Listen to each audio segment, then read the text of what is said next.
परम सत्कार गुरु प्यारी सात संगत जी राधा स्वामी जी। संगत जी, आज 14 दिसंबर दिन रविवार को हजूर जी ने डेरा ब्यास में एक ऐसा सत्संग फरमाया कि सारी संगत की आंखों में आंसू आ गए जी। हजूर जी ने आज हजूर महाराज जी की सबसे पसंदीदा बानी धाम अपने चलो भाई पराए देश क्यों रहना पर बहुत ही ज़बरदस्त सत्संग फरमाया जी। ये बानी स्वामी जी महाराज ने 150 साल पहले उचारी थी जी। हम आपके साथ आज डेरे में हुए सत्संग के महत्वपूर्ण अंश साझा करने की कोशिश करेंगे जी। अगर समझाने में कोई गलती हो जाए जी तो मुझे माफ़ कर देना जी। संगत जी, आज बाबा जी भी पूरा टाइम स्टेज पर विराजमान रहे जी। हजूर जी ने पूरे 1 घंटे और 5 मिनट का आज सत्संग फरमाया जी। आज के सत्संग में ऐसी ऐसी झकझोर देने वाली बातें हजूर जी ने समझाई कि सारी संगत बस एक टक सुनती ही जा रही थी जी। आज बाबा जी और हजूर जी जैसे ही स्टेज पर आए तो पंडाल में बैठी सारी संगत एक ही लय में एक साथ जोर से राधा स्वामी बोलने लगी जी। और आज हजूर जी ने संगत को जोर से डांट लगाते हुए कहा कि बहुत हो गया, अब आप लोग रात के 2-2 बजे तक मोबाइल चलाते हो। आज का सत्संग सच में बहुत ही ज़बरदस्त रहा जी।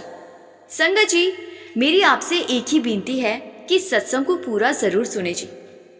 हजूर जी ने संगत को समझाते हुए कहा कि आज के विचार, आज की बानी धाम अपने चलो भाई हमने स्वामी जी की बानी से लिए हैं।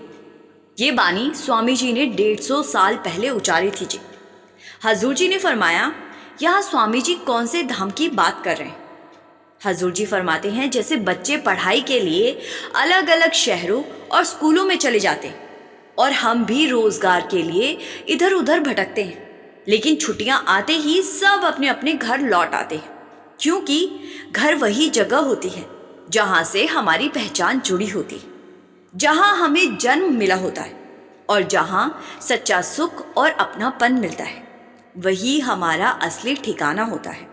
और उसी तरह आत्मा का सच्चा घर भी वही है जहाँ से उसका वास्तविक संबंध है, और वो परम धाम सचखंड है जहाँ से हम आए हैं। हजूर जी ने आगे प्रश्न उठाया कि हम अलग अलग संतों और महापुरुषों की बानी क्यों सुनते। इसका उत्तर देते हुए उन्होंने समझाया कि भले ही संत अनेक हो, उनकी भाषा अलग अलग हो, समझाने का तरीका भिन्न हो, लेकिन उनके संदेश का सार एक ही होता है। लक्ष्य सबका एक ही है, बस रास्ता बताने की शैली अलग अलग है। हजूर जी ने बहुत ही स्पष्ट शब्दों में कहा कि कोई भी सच्चा महात्मा इस दुनिया में हमारा धर्म बदलने नहीं आता। उनका उद्देश्य हमें बेहतर इंसान बनाना होता है। वो हमें ये याद दिलाने आते हैं कि इस सृष्टि का मालिक एक ही है और हमें उसी परम सत्ता की महिमा का गुणगान करना चाहिए। जब भी आध्यात्मिकता की बात हो तो धर्म और जाति की सीमाओं से ऊपर उठकर मालिक की ओर ध्यान केंद्रित करना चाहिए। हजूर जी ने यह भी बताया कि जो ग्रंथ, पोथियां और पवित्र बानियां हमें मिली है वो महापुरुषों के पूरे जीवन का सार और निचोड़ है। उनमें केवल शब्द नहीं बल्कि उनके अनेक अनुभव और उनकी कमाई छिपी हुई है। लेकिन असल समस्या ये है कि हम इन ग्रंथों को पढ़ तो लेते हैं, सुन भी लेते हैं, मगर उनके अनुसार जीवन में चलने का प्रयास नहीं करते। इसी बात को समझाने के लिए हजूर जी ने एक बहुत ही सरल उदाहरण दिया जी। हजूर जी ने फरमाया कि जब हम स्कूल में फिजिक्स या बायोलॉजी जैसे विषय पढ़ते हैं तो सबसे पहले अध्यापक हमें उसका सिद्धांत यानी कॉन्सेप्ट समझाते हैं। उसके बाद हम प्रयोग करते हैं और जब प्रयोग सफल होता है और हमें खुद अनुभव होता है तभी उस बात पर सच्चा विश्वास बनता है। हजूर जी ने आगे फरमाते हुए समझाया कि बिल्कुल यही नियम संत मत में भी लागू होता है। पहले समझना, फिर अभ्यास करना, और जब अंदर से अनुभव होने लगे तभी सच्चा यकीन पैदा होता है। हजूर जी ने अपनी बात को आगे बढ़ाते हुए फरमाया कि जब हम ग्रंथों और पोथियों का अध्ययन करते हैं तो वो केवल पढ़ने की वस्तु नहीं होती, बल्कि हमें ये सिखाती है कि जीवन को सही ढंग से कैसे जिया जाए। उन्होंने आगे कहा कि पुराने समय के संत महापुरुषों के जीवन पर नजर डाल। किसी ने खेतों में हल चलाया, किसी ने कपड़ा बुना, किसी ने ईमानदारी से मेहनत मजदूरी की। सबने अपने हाथों से पूरी सच्चाई के साथ हक हलाल की कमाई की और उसी के साथ मालिक का सिमरन और गुणगान करते रहे।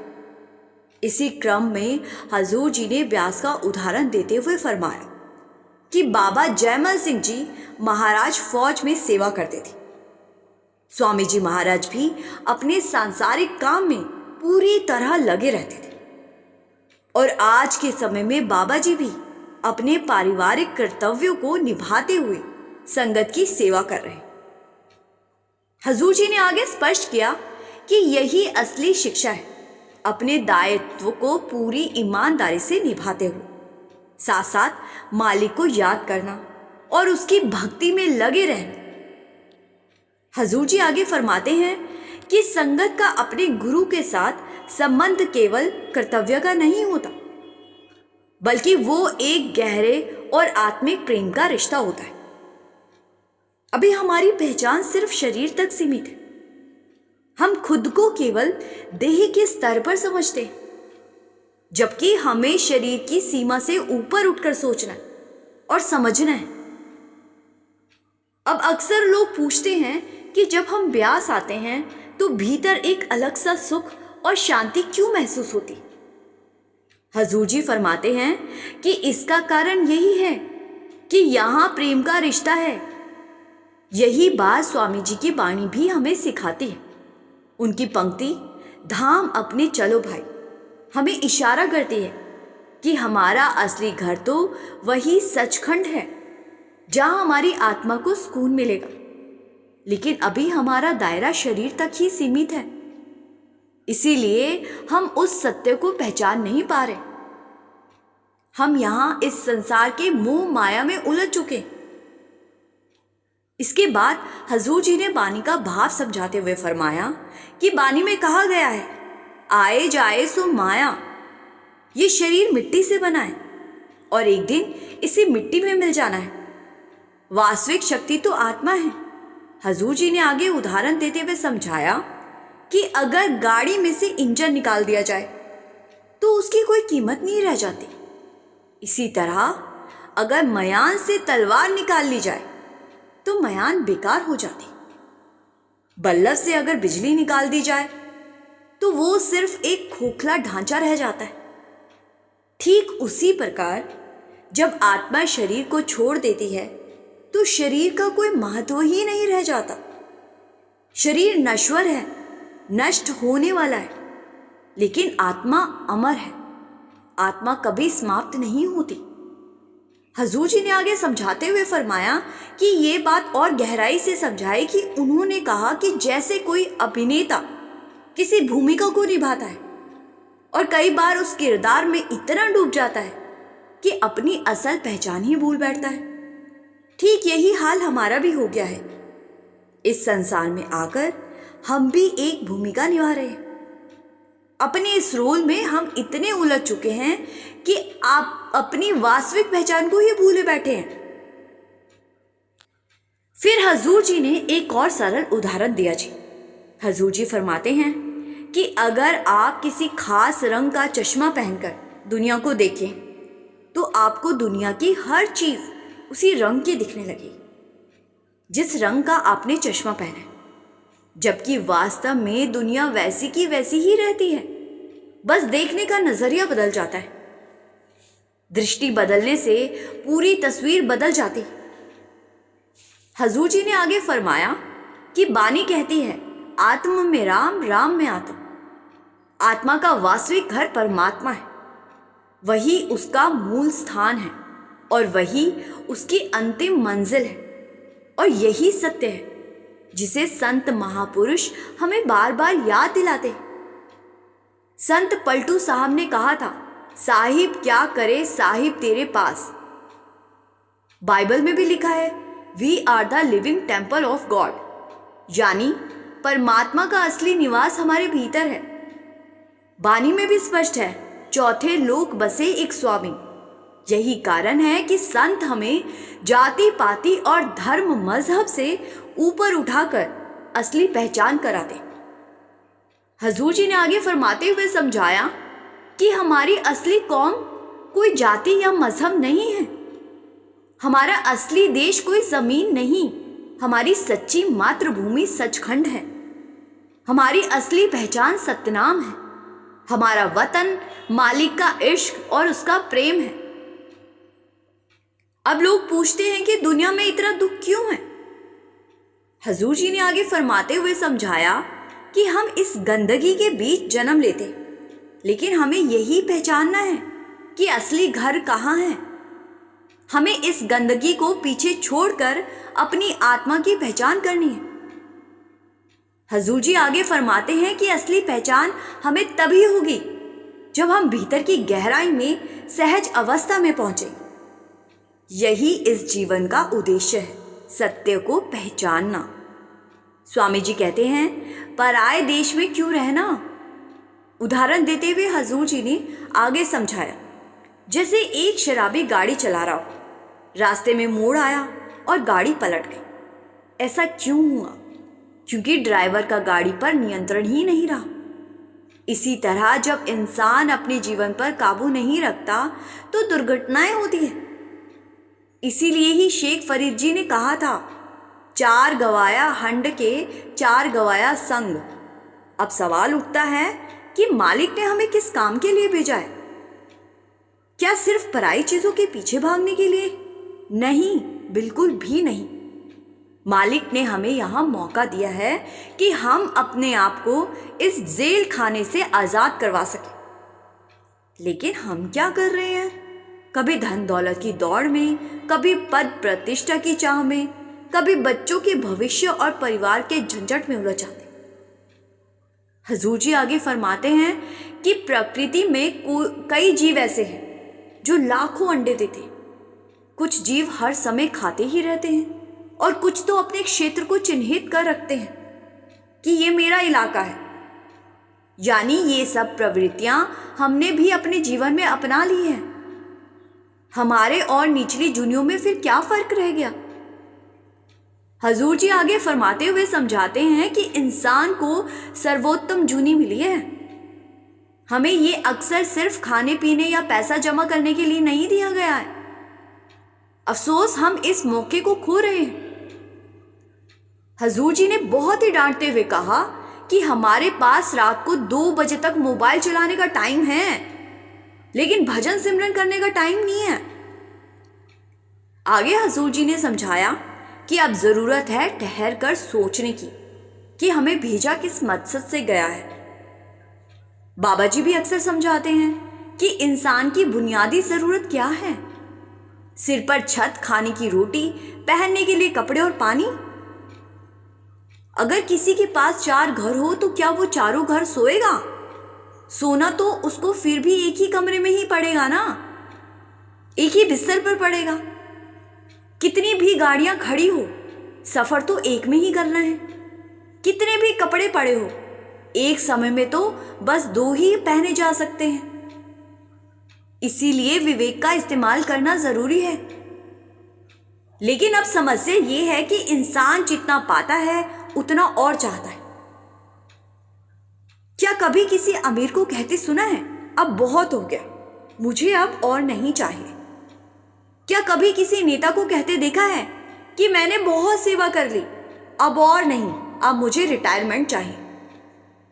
यही कारण है कि अंग्रेजी में कहा जाता है, मोर पोजेशन मोर प्रोजेस्ड। जितनी अधिक चीजें इकट्ठी करोगे उतना ही वे तुम्हें बांध लेती। हजूर जी आगे समझाते हैं कि हम लंबी लंबी योजनाएं बनाते रहते हैं, ये करेंगे, वहां जाएंगे, ऐसा करेंगे, लेकिन क्या कभी सोचा है कि आखिरी बार मालिक का शुक्रिया अदा हमने कब किया था? असली परमारथ तो हमारी सूची में सबसे आखिरी में है। हकीकत तो ये है कि भूकंप आ जाते हैं, बाढ़ें आ जाती हैं, सरकारें गिर जाती हैं, और इंसान की जिंदगी का भी कोई भरोसा नहीं है। आज है, कल नहीं है। हजूर जी ने आगे स्वामी जी की बानी का उल्लेख करते हुए बताया कि अपना काम करते हुए आगे बढ़ते रहो, दूसरों के मामलों में उलझने से बचो। अब प्रश्न उठता है कि असली काम आखिर है क्या? हजूर जी ने बड़े ही सरलता से स्पष्ट किया कि वास्तविक कार्य है नाम का सहारा लेना, गुरु द्वारा दिए गए नाम को अपने भीतर संभाल कर रखना, और यही वो सच्ची पूंजी है, यही हमारी वास्तविक विरासत है। हजूर जी ने कहा कि अक्सर हमारे मन में ये जिज्ञासा स्वाभाविक रूप से सामने आती है कि नाम होता क्या है। इस पर हजूर जी ने विस्तार से समझाया कि नाम कोई लफ्जों का मेल नहीं है, नाम वो सत्ता है, वो दिव्य शक्ति है, वो अलौकिक शक्ति है जो पूरी सृष्टि में व्यापक है। वही नाम हमारा सहारा है, वही हमें हमारे मूल स्थान, हमारे सच्चे घर तक पहुंचाने की क्षमता रखता है। हजूर जी ने आगे फरमाते हुए समझाया कि संत और महात्मा अपने अपने गुणों, कर्मों और महानता के कारण अलग अलग नामों से जाने जाते हैं। किसी को हम राम कहकर पुकारते हैं, किसी को वाहिगुरु कहते हैं। ऐसा इसलिए नहीं है कि वो अलग अलग है, बल्कि इसीलिए कि उनके गुण, उनका कार्य और उनका व्यक्तित्व इतना ऊंचा होता है कि हम उन्हें प्रेम और आदर से संबोधित करते हैं। फिर आगे हजूर जी ने नाम के 2 स्वरूपों की बात कही जी। उन्होंने बताया कि नाम 2 प्रकार के होते हैं, एक वर्णात्मक नाम और दूसरा धुनात्मक नाम। लेकिन वास्तविक और जीवंत नाम वही है जो धुन के रूप में होते हैं, जो सीधे मालिक के घर से प्रकट होते हैं। जहां जहां प्रकाश है वो उसी एक शक्ति का प्रकाश है। हमें उसी प्रकाश की ओर बढ़ना है, उसी की ओर अपना रुख करना है। आगे हजूर जी ने बड़ी ही स्पष्ट तरीके से समझाया कि गुरु कौन होता है। गुरु वो नहीं है जो हमें उलझनों में डाल दे या नए भ्रम पैदा करवा दे। सच्चा गुरु वो है जो हमें भ्रमों से बाहर निकालता है। वो धर्मों और बाहरी रीति रिवाजों के जाल में नहीं फंसाता। गुरु की शरण में जाकर उसके बताए हुए नाम का स्मरण करते हुए हम भक्ति के मार्ग पर चलना सीखते हैं, और यही वो मार्ग है जो हमें इस भाव सागर से पार उतारने में सहायता बनाता है। आगे हजूर जी ने बानी में उदाहरण देते हुए समझाया कि झूठा राजा, झूठी प्रजा, झूठा सब संसार। हजूर जी फरमाते हैं कि राजा भी, प्रजा भी, सब सांसारिक चीजें, सब कुछ यहाँ झूठ है, लेकिन हम इन्हें अपना मान बैठते हैं, इनसे आनंद ढूंढते हैं, लेकिन वास्तव में इनसे सुख नहीं मिलता। हजूर जी ने आगे फरमाते हुए समझाया कि जैसे हम भोजन तैयार करते हैं और बर्तन पर परत जमने लगती है, उसे साफ करने के बाद अलग परत मिलती है, उसी तरह जन्मों के सिलसिले हमारी आत्मा पर मैल की परत चढ़ जाए। जन्म जन्म की इस मन को मैल लागी, काला होया स्या। स्वामी जी कहते हैं कि भोग और सांसारिक सुख केवल क्षणिक है। कुछ देर के सुख के लिए हम अपने जीवन को व्यर्थ कर रहे हैं।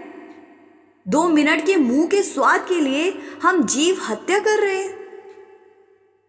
हजूर जी ने आगे फरमाया कि असली स्थिति तब आती है जब हम अहंकार और विकारों से ऊपर उठकर सहज अवस्था में प्रवेश करते हैं।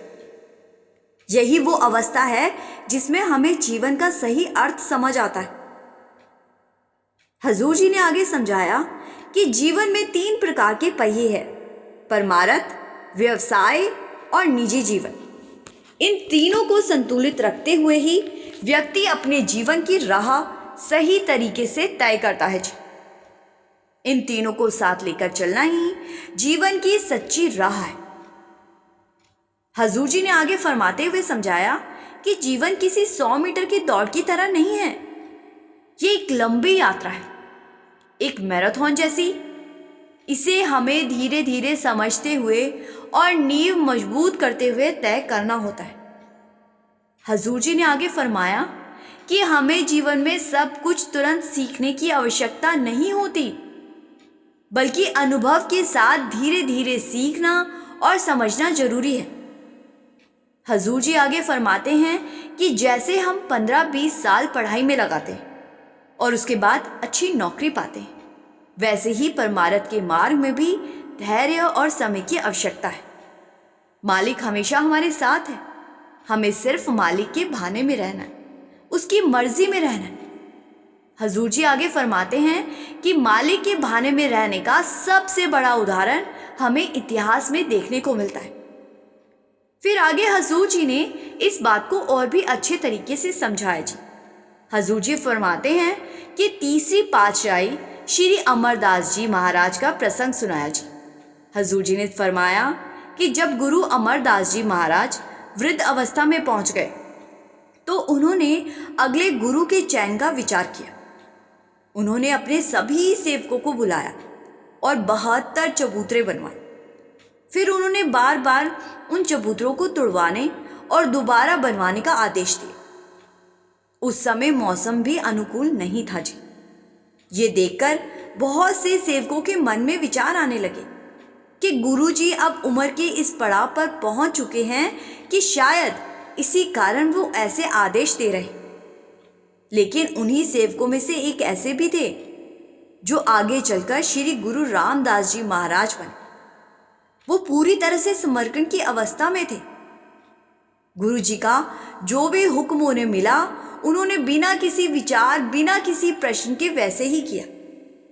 उन्होंने अपने आप को पूरी तरह गुरु की इच्छा के, गुरु की मर्जी के हवाले कर दिया जी। आगे हजूर जी ने फरमाया उन्होंने 72 बार चबूतरे बनवाए और एक बार भी कोई सवाल नहीं किया।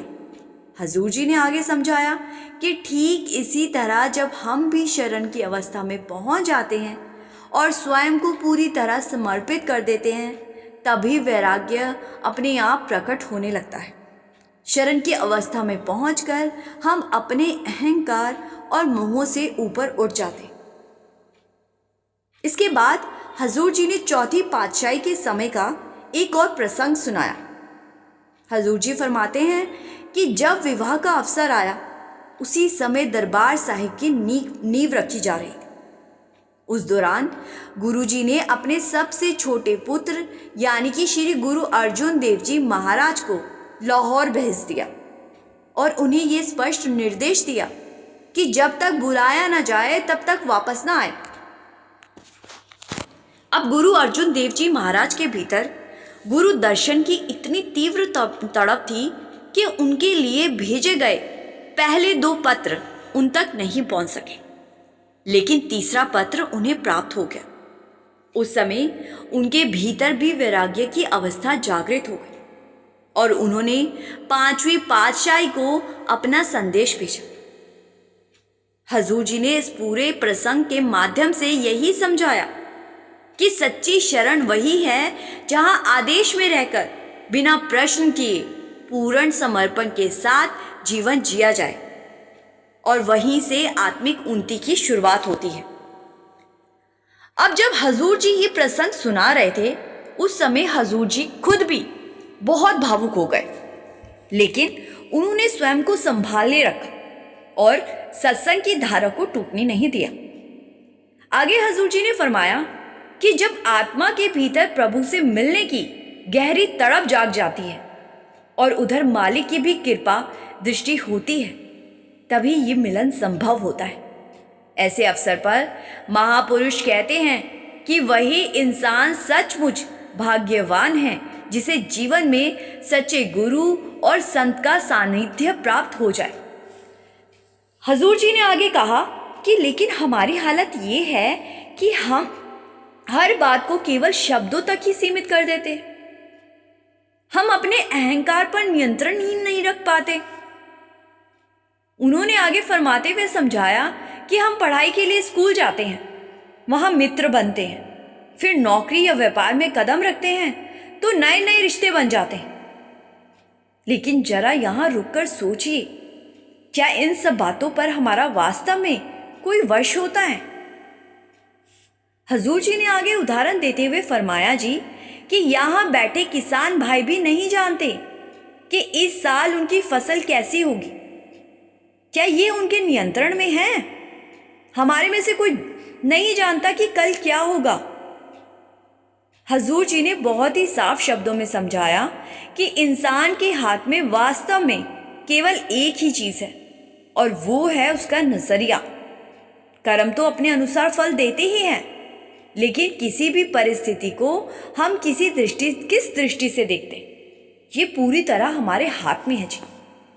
जब हम मालिक की शरण में आ जाते हैं तो यही दृष्टि शुद्ध, सकारात्मक और निर्मल हो जाती है। फिर जीवन की हर स्थिति में हमारी जुबान से बस एक ही भाव प्रकट होता है, तेरा भाना मीठा लागे। बानी में भी ये सत्य स्पष्ट रूप से कहा गया है जी कि इंसान का जन्म भी कष्ट के साथ होता है और इंसान का अंत भी पीड़ा में ही होता है। लेकिन हजूर जी आगे फरमाते हैं कि जब मनुष्य सच्चे अर्थों में मालिक की शरण स्वीकार कर लेता है तो उसका मन धीरे धीरे निर्मल होने लगता है और भीतर प्रभु के दर्शन का अनुभव होने लगता है। उस अवस्था में पहुंचकर सारे दुख स्वतः ही मिटने लगते हैं। हजूर जी ने आगे कहा कि अब समय है कि हम इन सांसारिक जंजीरों से ऊपर उठें। ये मानव शरीर अत्यंत दुर्लभ और अमूल्य है, इसके लिए तो देवता भी ललायत रहते। यदि देवी देवता को भी परमात्मा से मिलन करना हो तो उन्हें भी मनुष्य का जन्म लेना पड़ता है।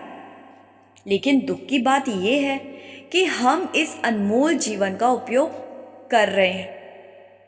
हम केवल संसार की चीजें मांगने में लगे हुए, ये मिल जाए वो मिल जाए, मालिक को छोड़कर बाकी सब कुछ मांगना। दरअसल अपने दुखों को और बढ़ाना है।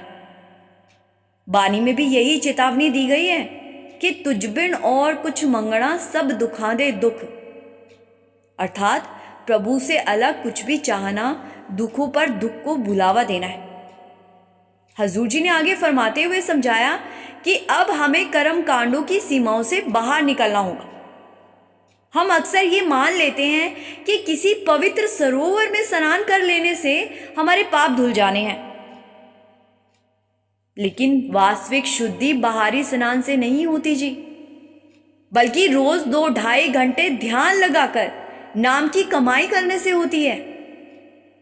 हमें पानी के सरोवर में नहीं बल्कि नाम रूपी सरोवर में डुबकी लगानी है, तभी हम वास्तव में मालिक की प्रसन्नता प्राप्त कर सकते हैं।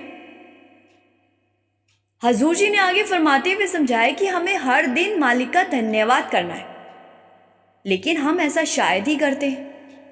बानी में हमें इस सत्य की ओर इशारा करती है कि 9 दरवाजे धावत रही, 10वां निज घर वासा पाए, उठे अनहद शब्द बजे, दिन रात गुरमति शब्द सुनावे।